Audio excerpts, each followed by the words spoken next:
Now, 4, 3, 2, 1. Hi, Alex. How you doing? I'm doing good. Welcome to the Snazzy Lifestyle Podcast. Thank you for joining us today.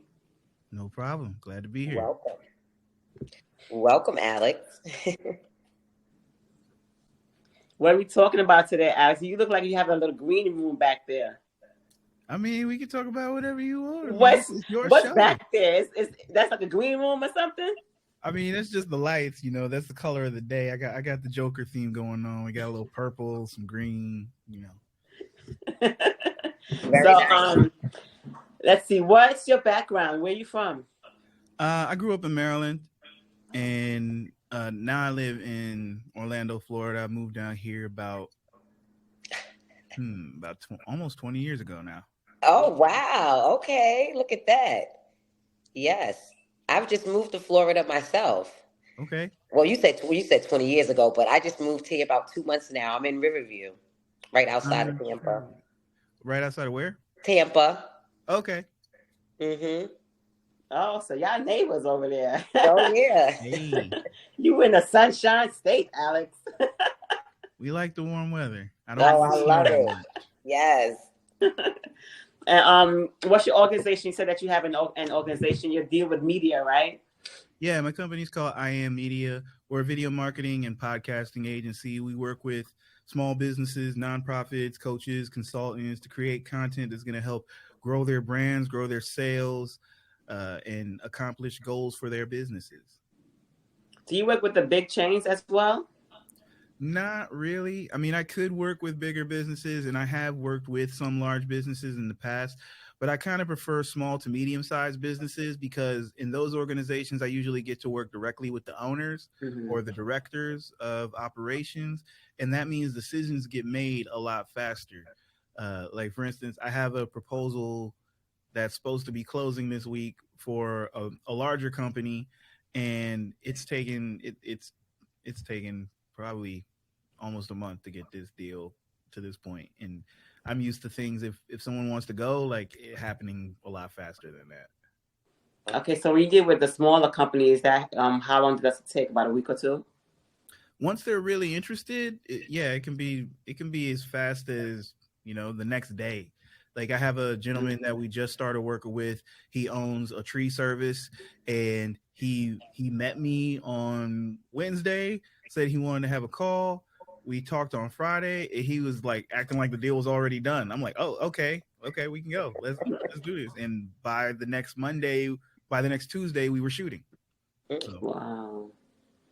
So you said tree companies, like you just don't deal with like podcasters or what have you, just different organizations you deal with? I work with all sorts of businesses, service-based businesses. And when I say service-based businesses, I'm talking like your more blue-collar service-based businesses like Keisha Tree Service, be willing to work with construction companies, plumbing, electrical, all those sorts of the trades, things like that. But I also work with high-ticket services, so coaches, lawyers, doctors, things like that. It really just depends on what your goals are for your business, and a video can be a practical solution to help you get there.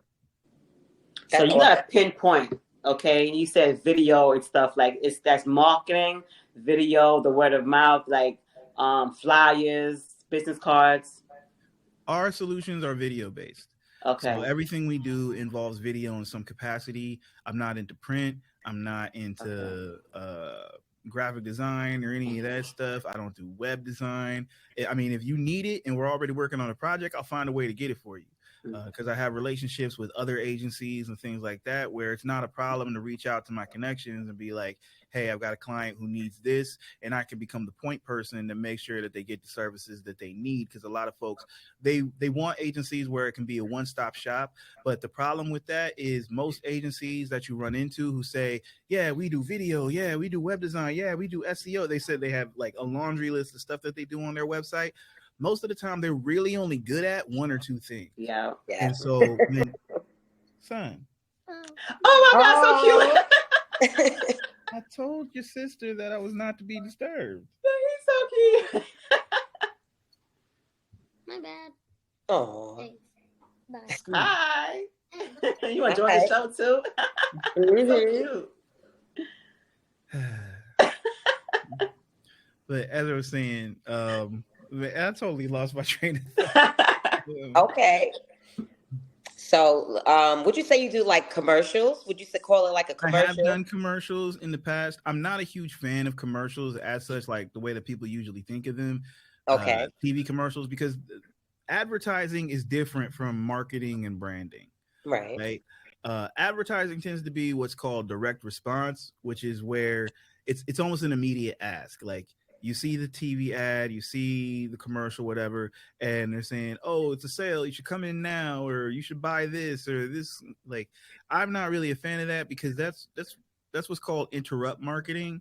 Okay. And usually, when you're barging in on somebody's day, in on somebody's space, like they're not thinking about that. They're like that most likely that commercial is not going to convince them to do whatever it is that you want them to do. Right. It might put the thought in their head, and like I've done commercials that have worked, right? Like there's a couple young ladies down the road from here that own a wig shop, high end wig shop, and we did a commercial for them. It was run on local cable. They told me they got amazing responses to that commercial, Nice. which I was super glad about because the reason I did the commercial for them for free because they had actually had a break-in right around the holidays where somebody broke into their shop and stole like $20,000 worth of merchandise. Ooh. And they were like literally across the parking lot from my office that I had at the time. And so I reached out to them and was like, "Hey, I saw y'all on the news. I heard about what happened. Like, I don't know, I don't have money to help you, but I can do this for you." That's nice. And it just That worked is. out. That's awesome. So, what type of videos is it? Promoting the person's business, mainly stream, all about them and what they're doing and what their business curtails. It can be. So Mm-hmm. there's a few different types of content that we tend to produce. So one is going to be what most people would refer to as a brand story video, or as Okay. we like to call it, a video business card. And the video business card is a 2-minute video that's going to help tell your story, kind of set the stage for somebody to be introduced to your brand. In that 2 minutes, we're going to try to let people know like who you are, what you do, why you're different, and what the impact is that you can make in their lives. And the type of storytelling that we do in that is a little bit different from how a lot of brands operate or a lot of production companies operate, because the angle that we try to take when we're telling your story is to tell your story via the client, and not necessarily a testimonial, but to ask you the questions or tell the story in such a way that the main point is, what do the people that you serve get out of getting your service? So Okay. the impact to the client, what's the benefit for them, instead of the approach that a lot of companies will take where it's about, we've been in business for X number of years, we're so great, we've got this many employees, we've won this many Right. awards. And the simple truth is most people don't care about any of that. Right. That's People want true. to know what's in it for me, Right. what's the benefit for me if I choose to give you my money. And if you can tell the story in that way and really start to form an emotional connection with the person on the other side of the screen, that can go a long way to motivating them to do business with you. Because my hope is to start that emotional connection, and by the time that they reach out to you via your website or by getting on the phone with you, having a conversation, they've already made 80 to 90% of the decision to work with you. They just probably have a couple of specifics that they need to get clear on, and Right. then they'll be ready to do it. Yeah, that sounds about right. So with the brand, are the owners actually in the commercials, or do you hire others?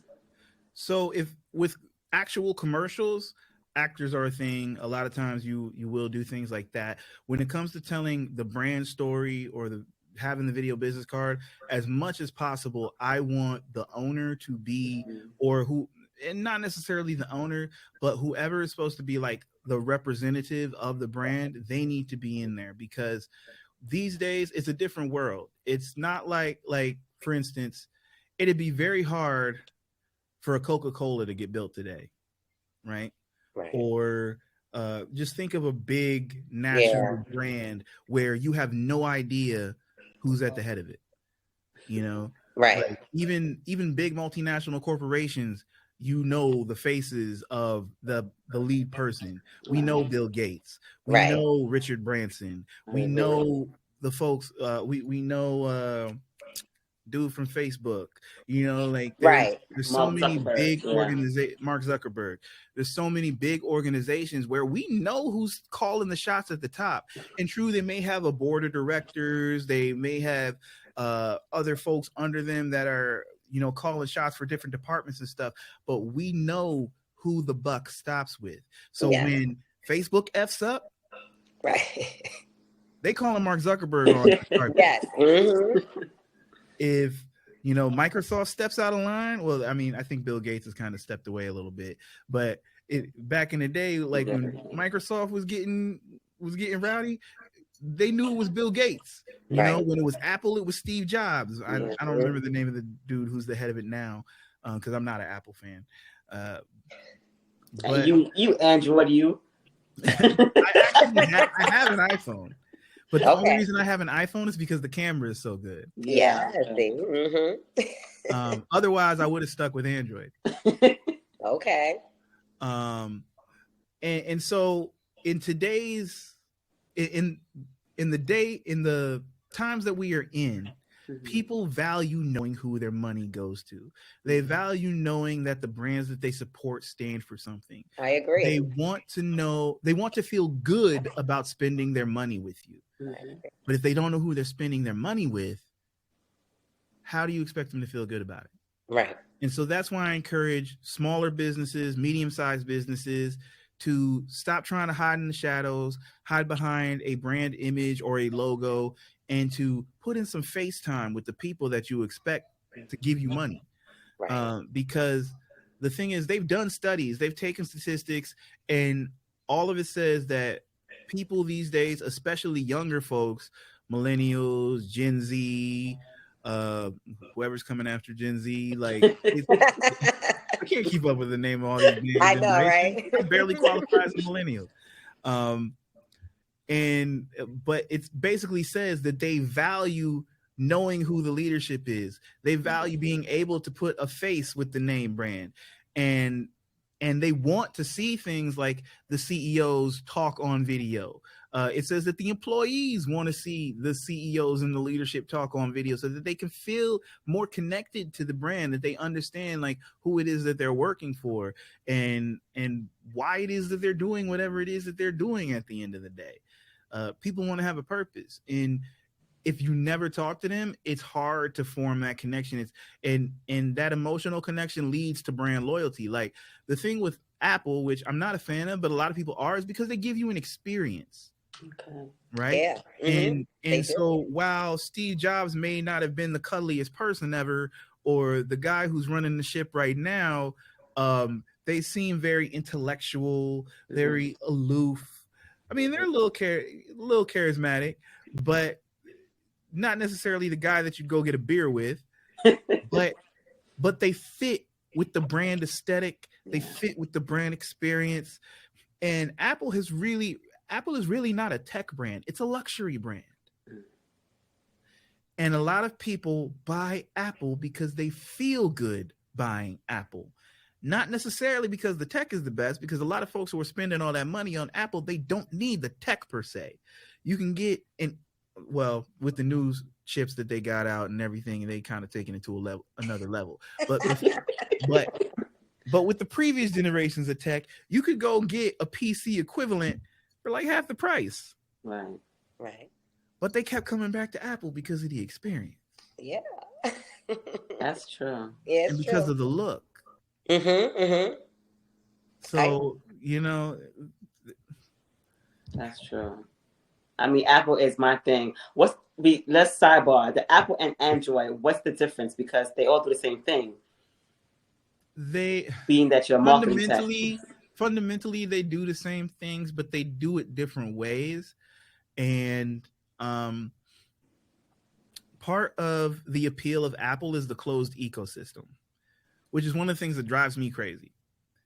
But for other users who are less demandy or who are less picky about things, it's a good thing because your phone talks to your computer, that talks to your iPad, that talks to your watch, and and people like that. They like that unified experience. Right. And now it might drive some folks crazy because, like, my ex-wife, when she first got her Apple Watch, after a while she was like, I can't take this. Like, every time everything goes off at the same time, the watch, the phone, the computer, like, and I'm like, you bought it. And so, but some people like that experience, the fact that they know though all that circle of devices is connected, and there's a sameness to the systems, so they instinctively know once they've learned one, they kind of know how the others operate. Right. And that's go along with the video, like you said, you marketing your brand. That's the same. Yeah, Apple is an aesthetic. They market their aesthetic. It's like for the hardcore users, the power users, the people who are using the devices as a means to accomplish business. And when I say means to accomplish business, I'm talking about like producing media, programming, all these types of things, like heavy duty use where you need that processing power. Because the majority of people in the world, all they need is email and web surfing and you know, some documents. Bulk text, yeah. Right. But for the people who are actually making things and generating new media and things with their systems, they need that firepower. And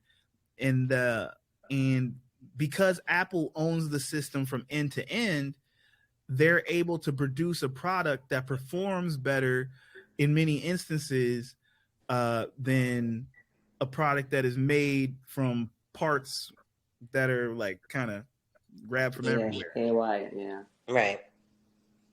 Interesting. Yeah. So with your videos, how long does it take to make actually for your videos? It depends on the video. I mean, there are projects that can be done in a day. There's others that take months. It really just depends on the circumstances. For instance, I had a project last year that started out was supposed to be a commercial for a company that makes a lighting product, but is like kind of a unique technology. It's not your everyday lighting technology. And when we first started talking, it took a lot more meetings than usual, not to land the deal, but to nail down the concept for the video. But initially they were asking me for a commercial, but in talking to them, I discovered that their real problem wasn't that they needed more sales. They had plenty of sales. They had plenty of customers. They were trying to move their company into working with different verticals, meaning they were in the boating industry mainly, but they're trying to get into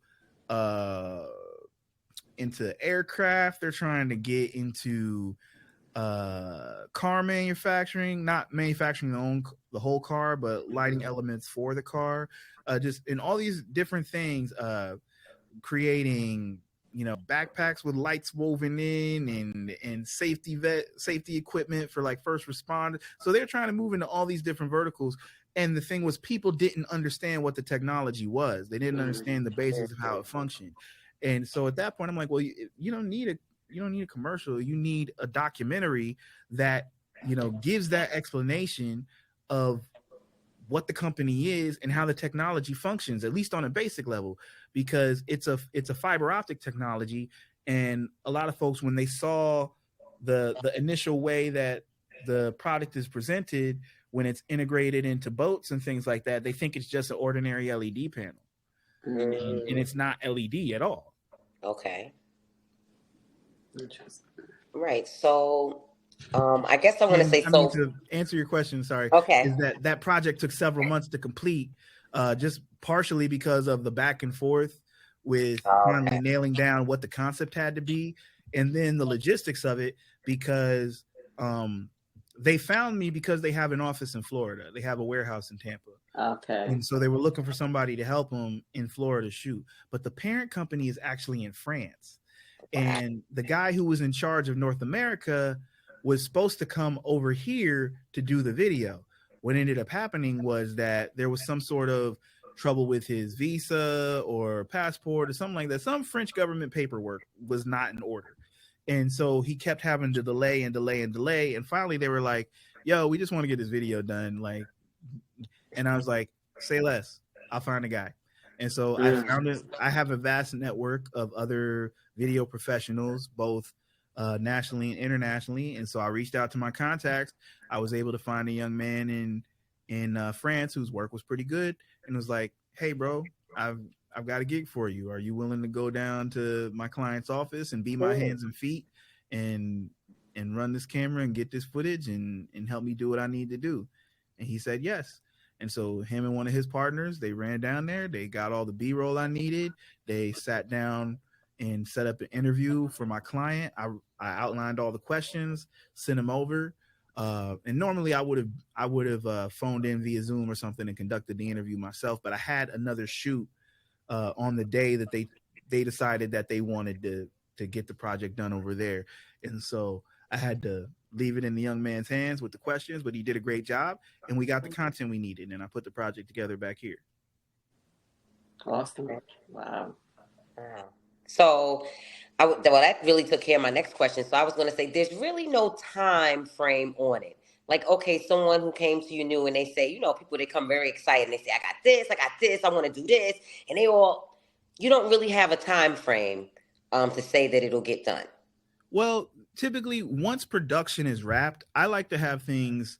I like to get clients an initial edit within a couple of weeks. All right. Okay. Yeah, so, and that's if it's like one video. If we're doing a single video project with not a whole bunch of extra variables and things, usually the turnaround is about 2 weeks if production is totally complete. Now, if it's a project that has multiple videos in it, a bunch of moving parts and things, that gets more complicated. And sometimes it'll be like 3 weeks, a month. Okay. And that's just to get the clients the first drafts. Once they've got the first drafts, the timeline's kind of in their hands because it's based on when they give me feedback. And some clients give you feedback right away. Others drag their feet. They take days, weeks to say anything to you, which I'm about to start writing into my policies that you got to give me feedback within a week or else I'm gonna consider the project done. Yeah. Yeah, that sounds good. Yeah, because I've had too many people that like just slow on the feedback, and I'm like, ain't nobody got time for that.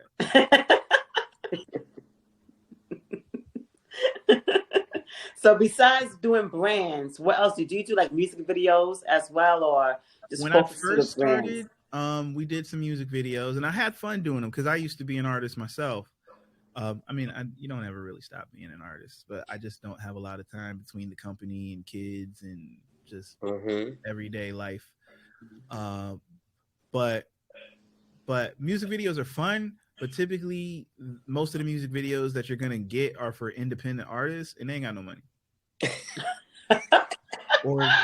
or if they do, their budgets are very limited. And these days, if I'm and the amount of work that goes into a music video typically tends to be pretty substantial. Even a simple music video can require a lot of work, not just on the day of, but in the post-production, the editing. And like, I'm an artist. I'm a little bit of a perfectionist. Not saying that everything goes out the door with every single pixel perfectly in place, but I like for the work that I do to look good, to sound good, and meet a certain standard. And for the budgets that a lot of these independent artists have, it's not worth it. That's understandable. Don't waste your time. That's real. Yeah. Waste your time. That's cool. You said that you was an artist as the musically, like, what were you doing? So for many years, I was cutting my teeth as a rapper, producer, singer, engineer. Did a little bit of touring after college. I was in a group for a while. Had some songs on the college charts.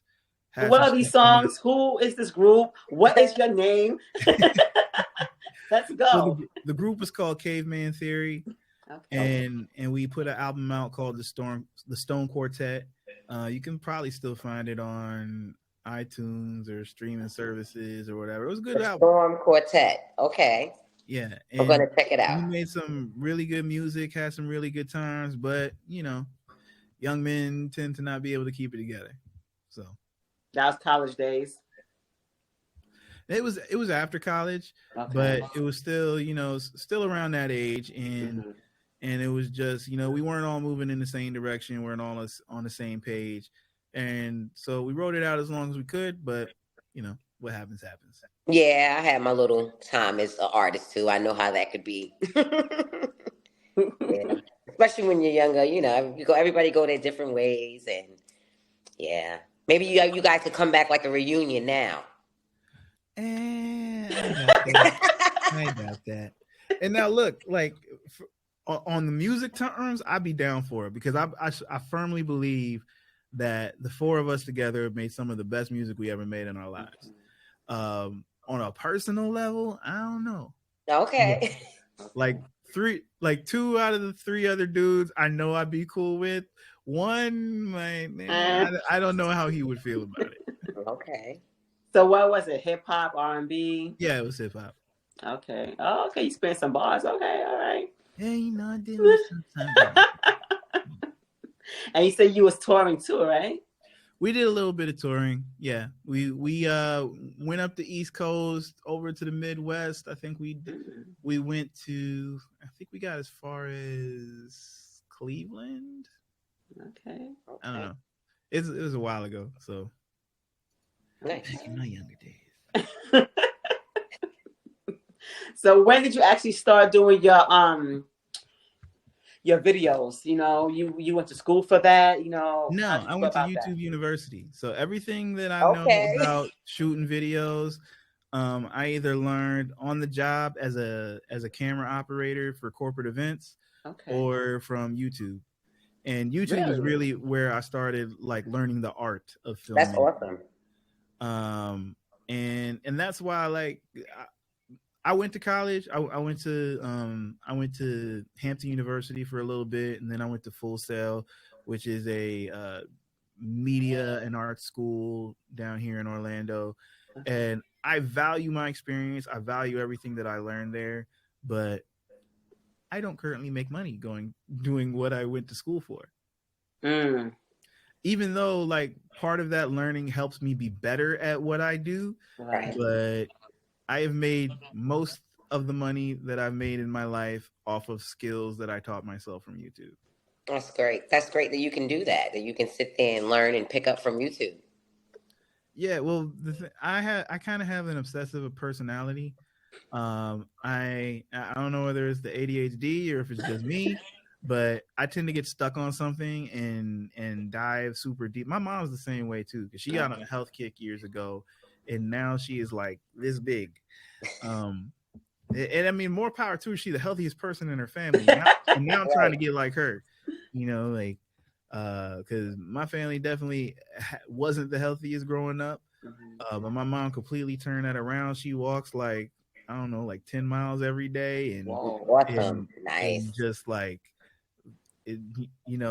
skinny as a rail, and just puts the rest of us to shame. My mama's, good for her, right? My mama's turning 63 this year. Good for her. Yes. Awesome. Wait, is it 63? 73. That's way That's awesome. even better, right? Yes, blessings to her. Yeah, and I mean, I am praying that she's going to stick around as long as my grandmother has, because my grandmother is 95 or 96. Okay. And so I'm like, dang, mama. Very nice.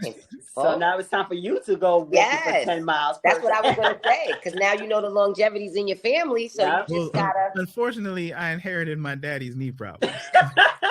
So I'm trying to get it together, but I am in the gym. I am trying to get right for the summer. Awesome. And we are on a weight loss journey that is working, and I just don't want to be unhealthy anymore. That's awesome. What do you do for your weight loss? So I'm on a high protein diet, not doing keto as such, but I just know from past experience that if I'm eating carbs, I can't lose weight. I just can't.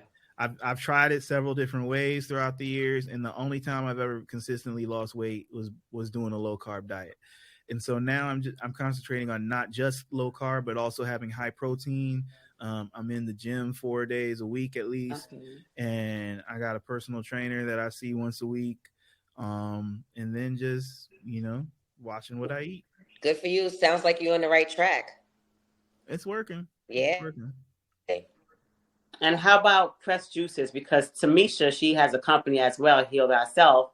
She has pressed juices. So how about pressed juices, like organic pressed juices? I don't do juices because of the sugar. And really? Well, let's talk about that. Yes, please. Because everybody has the wrong idea about juices. They think that juices have sugar in them. Juices don't have sugar in them. It's natural sugars that comes from the fruit, unless you're adding sugar.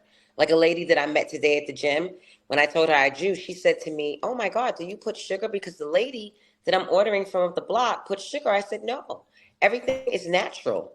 So when you're doing natural apples, natural pineapple, and you're doing more vegetable than you are doing fruit to balance it out, you don't get the high sugar intake.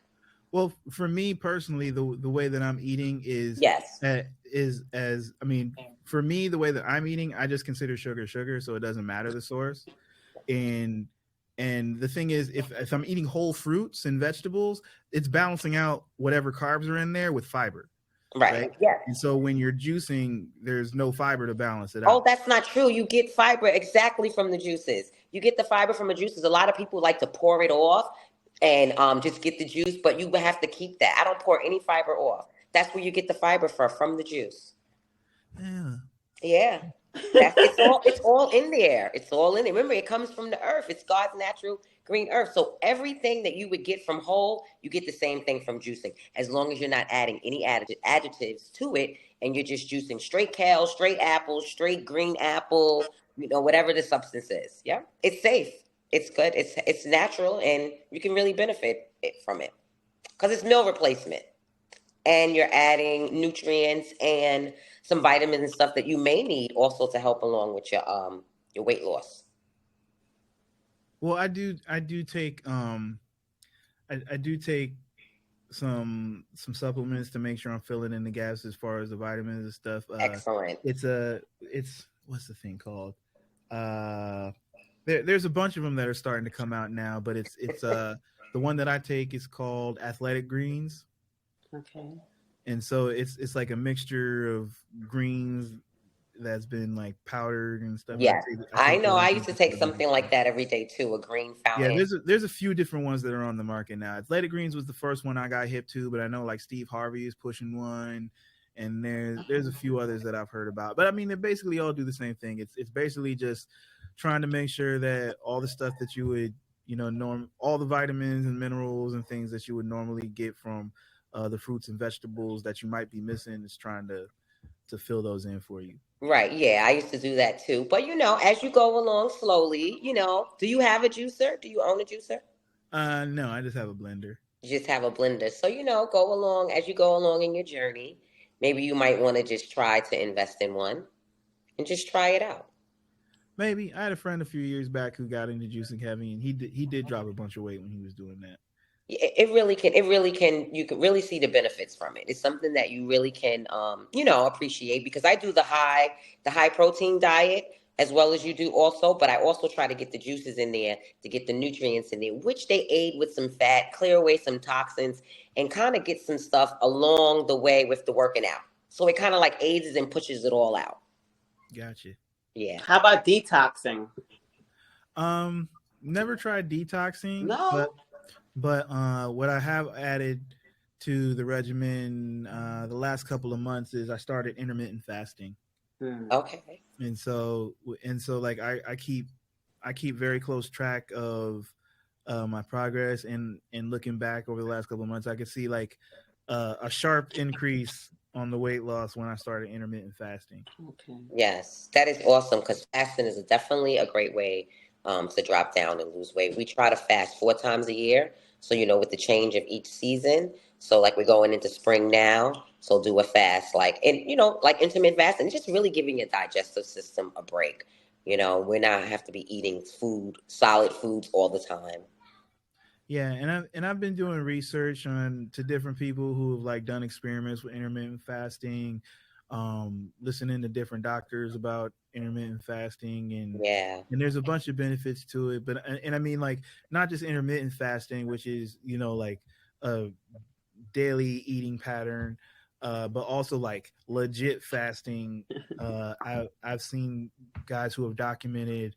Um, there's this YouTube channel that I really like called What I've Learned, Mm-hmm. and this guy, I guess he lives in Japan, and he does a bunch of experiments where he'll like, uh, you know, like he did a water fast for a certain number of days, or he tracked he how many days did he do? I think he did like 40 days or something Mm-hmm. Of Mm-hmm. what? Of fasting. water? Yeah. Yeah. That's so dangerous to the body, but okay. Right. No, it actually it the thing is, the thing that he found, and the way that he combated it, and the thing that a lot, and I think one of the things, and I've heard this from multiple doctors, so I know he's not just blowing smoke. It is that one thing that people don't take into account when they fast, and or like when they up their water intake drastically, is electrolytes, and so they don't, and so when you have a high water intake, you lose more electrolytes through the water cycling through your body. And so he said the way that he was combating a lot of the hunger symptoms and you know, things that would normally phase people with fasting for that long, was making sure that he kept himself, uh when he was hydrating, he was also replenishing his electrolytes, and he said that helped a whole lot. Now, it wasn't all sunshine and rainbows. There were definitely effects that he documented during the journey, and it's a real bunch of really interesting videos. Right. Because he has several videos about, you know, the effects of different types of fasting, so long fasting, short, like a 7-day fast, Oh intermittent yeah. fasting, though. So it's just something that he experiments with. Right. um and then also he had a video where he did a deep dive on the vegan diet, and why it might not be all it's cracked up to be. um and but then he's also, I think he also did a video on the carnivore diet, because that's a thing that some people do. And so he did an experiment where he ate eggs every day for Mm. like 30 days, Oh. and to see what that would do, like if it would. And like he takes it serious, like he'll get Right. his blood work measured, he's comparing he's looking at his weight and stuff, and so he goes in deep with it. Some of these YouTubers, they're not just making a video and Yeah. they're like going in. Yeah. What's your daily food intake? I mean, do you eat meat, red meat, chicken? Um, I I go back and forth with the red meat, just because how many calories it has depending on what cut it is, and one of the funnest things for me on this journey has been figuring out how to have gigantic plates of food that don't have gigantic amounts of calories. And so some of the things, like, and like, I weigh out everything when I portion my food, but it's like, it's not to starve myself. It's like, Right. I can have substantial meals. Like I'm definitely not eating calorically as much as I used to, Right. because historically I have a tendency to overeat. But that's why it's fun for me to figure out how to have a big meal, but when you like weigh it out, you measure the calories, or you know, It's you're not a tracking lot. and stuff, it's not Mm-hmm. that much. And what I find is, when I'm eating these whole foods and doing stuff, it's like, I really can't have, like, from a caloric standpoint, meals that are that big. Like like a 600 calorie meal is big to me. You know what I'm Okay. saying? The way that I eat. Now, Right. Right. and it depends on what I'm eating. So like, if it's fish and a bunch of vegetables, like 600 calories could be a massive plate. Right. Um, Exactly. Uh-huh. but if I'm eating something like lamb, 600 calories might just be the lamb on the plate. And so that's why, like, I go back and forth on what I eat, because it's like, because things like the beef, things like the lamb, they're denser when it comes to the calories. They're delicious, and you know, it gives me the protein that I want. But sometimes I'd rather, uh, you know, change the protein so I can have more of it, but less calories. So like, you know, everybody knows chicken breast is you can have a lot of it, but it's dense on protein and not super taxing from a caloric standpoint. Like tonight, I just had this huge turkey leg, but when I weighed it out, the weight of the actual meat and calculated that, it was only like it was like less than 400 calories for the turkey, but it was huge. It was like 300 grams of meat. Mm-hmm. Turkey's light. And then I'll have another 350 grams of veggies, and so I feel super full, but it's only like a 600 calorie meal. Okay. I think you should try detoxing. Detoxing is great. I'm telling you. Yes. You have to ask Tamesha. I'm telling you, detoxing is great. We've both detoxed for a long time. I mean, I've detoxed for 10 days, 12 days. I mean, I've even done a 40-day fast spiritually. I've done that before. Okay. But it wasn't just water. I had a juice fast because the water is good, and I've done that for 7 days. But you wind up damaging your cells because your body needs. It needs a little something. You need some type of substance, especially if you got to work and you have kids and you have to, read, you have to drive, but if you're going to be staying home and you don't have to do any of that, then yeah, you can definitely do all of that. You can actually be fairly active. It just depends on it depends on how you're doing it. And like I said, one of the important things that this dude noted in his journey was the electrolytes. Right. It just depends on the trade-offs that you're willing to make. Right. Because when your body goes into ketosis and things like that. Right. I'm not a medical expert, so don't take anything I say gospel. But from what I've seen in the research that I've done and the the documentation I've looked at and the journeys that I've seen cataloged, you're probably gonna sacrifice a little muscle mass in that journey, because your body will start. But I mean, ideally, you're gonna mostly get your body to live off its fat reserves if you got them. I currently have enough. Right.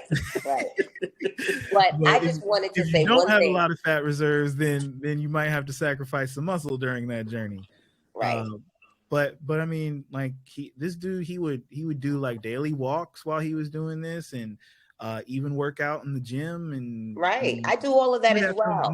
He would have to monitor himself and make sure he wasn't pushing it too hard. And there were definitely days, he said, where he had to like chill out and just rest. But he was like, for the most part, if he was up and moving every day, like he felt good. Right. I wanted to say to you about the electrolytes. So when I say moving, I don't mean that you feel weak. I do all of that too. We work out, like 5 times a week. We do all of it. But what I'm saying is that the electrolytes you get from your juice, because chlorophyll comes from the sun.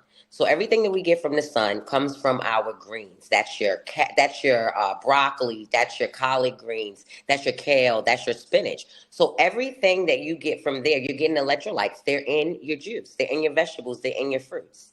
Remember the old saying, an apple a day keeps the doctor away? All of that is still true. All of that is still true. So we want to make sure that we try to add these things in there. And that way we will get all the electrolytes, all the chlorophyll, and all the things that our bodies need. So what I was saying, because he's saying, he does all these things. Yeah, as long as you have a juice or something to rebuild your electrolytes, you're fine. Makes sense. Interesting. Yeah, I want to just make sure that we know that we can get all of that stuff from our natural fruits and vegetables. Heard and received. Yeah, because we're moving away from all the natural stuff. Going into the world that we're going into now. We're moving away, and everybody feel like we need this, we need that, we need this in order to stay healthy or in order to achieve that weight. Only thing we need to do is stay with the natural, be consistent about it, watch what we do, watch what we read, watch what we intake, because what I learned with this journey, we always are looking at other people and what they're doing. When I stopped looking at what other people was doing and I start looking at my body and finding out what works for me, because everybody's body is different. But we all can agree that if you try the natural route, it will work for you. And like I say to people, we're not saying everybody go vegan. You do what works for you. You do what works for you, but make sure you're getting those vegetables and fruits in it. Because if you lived here with me, Alex, You be getting those vegetable and fruit. Oh, no, I love I moved to vegetables. Florida now, so vegetables. I don't have my son and all his friends, but I'm here, you know, and it's just me and my fiance. But if you knew me, like, I would be giving you stuff. You can't say no. I make shots everywhere. Everybody around me, everybody in my house, I just forced it on them. I just forced it on people. And then I became the type of person where I could show you better than I could tell you. So I'll give you these juices. I'll let you drink all this stuff. And then you tell me how it makes you feel. And her juices are good. I'm a vegan, okay? I only eat fruits and vegetables. You know, I do my little carbs and stuff like that, because if I didn't do carbs, I'd be like this skinny. So I have to eat my little rice, you know, pasta and stuff like that. I tried no carbs. No carb about 130. I couldn't do it. You know, I was so skinny like this. But now I'm like 145. But I'm just totally vegan, fruits and vegetables and juices. Tamesha's not here in New York anymore, so I can't get her green juices. But yeah, it really works. Yeah, and you see how she says she needs carbs. Everybody has a different thing. I'm like you, Alex. I have to stay away from carbs because carbs. And like I tell you, I love carbs. Like Yeah, I me love too. bread. I love it. But love if I eat pasta. carbs, I love all of that. I put like on weight like that. Me I too. like I pasta can't with do the it. with the Alfredo sauce. Oh, like I can't do it. I carbonara. can't. Like Yep. trust me, I will get down on some noodles. Yes, I can't. Me too. I love it, but I can't. If I do it, I cannot meet my goal. Me too. That's me too. So I totally get it because I stay away from those things. That's a treat for me. If I have pasta and all of that stuff, that's all I better have. Like for 2 days, I bet I should not eat nothing else because I'm like totally stuffed, you know? Mm-hmm. But yeah. I did find, and I found this from one of the YouTube channels I was following, that they had a video about like, you know, it was a video about like 10 foods that were great for weight loss or whatever. And there was this type of noodle. It's like an Asian type of noodle they make where it has almost no carbs in it. And like I checked it out. Like I looked it up. I looked at, you know, the packaging and everything, and looked at more than one video, because I'm like, come on, bro. Noodle that don't count. Really? I was like, come on, bro. Like, this is too good to be true. But it was legit. I think I ate them all. You got to share that with us. You got to share that with me. They're called like miracle noodles. Like if you like legit, they're called like miracle noodles. If you look them up, they sell them in Whole Foods, or at least they sell them in my Whole Foods. Yeah, they probably sell them in my Whole Foods too. I have to check and see. I believe and it's literally, if you look at the stats, and I mean, they don't taste like, you know, ordinary Italian pasta, but if you really want some noodles, like they like I researched them a little bit, saw that they was at Whole Foods, ran out, got them, and I had me a big old. I had pasta for a couple of days, bro. Nice, nice. We're gonna have to get those. Like red sauce, bunch of veggies, like it was good. Yeah. Wow, I'm skeptical because it comes from China. You know what I'm saying? But what can you do? Right. Yeah, but it was good. It worked out. I was happy. Oh wow, interesting. That's good. So where can people actually contact you for your services? You know, so you can find me on LinkedIn. Florida, right? Yeah, I'm in Florida, but you can hit me up on LinkedIn. Just look for Alex Miner. I'm usually the first one that comes up. You can also find me on Instagram at the Alex Miner, TheAlexMinor. Also, you can look up my company, I Am Media, EYEAMMEDIA, and that's on Instagram and on LinkedIn. Also, the website is iammedia.com. And I'm also starting to post on TikTok, alex.miner. And yeah, that's most of the places I pop up. Okay. Quick question. Your services. Mm-hmm. Pricey?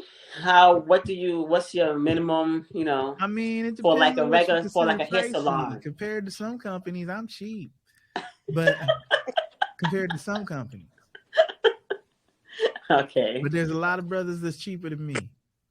Yeah, but the quality of work probably don't. The quality of work definitely is not up there with me. Right. If they're cheaper than me.